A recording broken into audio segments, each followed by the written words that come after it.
सांगलीतील जिल्हाधिकारी कार्यालय आणि जिल्हा न्यायालयाच्या शेजारील वानलेसवाडी परिसरात सोमवारी शेतात बिबट्याचे पगमार्क आढळल्याने नागरिकांमध्ये खळबळ माजली. 2.5 वर्ष वय असलेल्या या मादी बिबट्याचा शोध सुरू असून भारतीय हॉस्पिटल परिसराच्या पलीकडे खरटमल मळा येथे त्याचा वावर आढळला असल्याचं समजतंय. दाट लोकवस्ती, शेतांची जवळीक आणि सतत गजबजलेला परिसर असल्याने हा बिबट्या पकडणं वन विभागासाठी आव्हानात्मक ठरतं. पगमार्क दिसताच वन अधिकारी घटनास्थळी दाखल झाले. परिसराची पाहणी करून ट्रॅप कॅमेरे आणि पिंजरे बसवण्यात आले.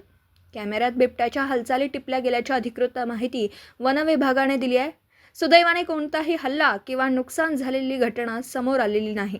नागरिकांमध्ये अनावश्यक भीती पसरू नये म्हणून वन विभागाने जनजागृती मोहीम हाती घेतली आहे. बिबट हा स्वभावात लाजाळू प्राणी असून मनुष्य संपर्क टाळतो, मात्र अनावधानाने धोक्याची शक्यता नाकारता येत नाही, असंही सूचित करण्यात आलं.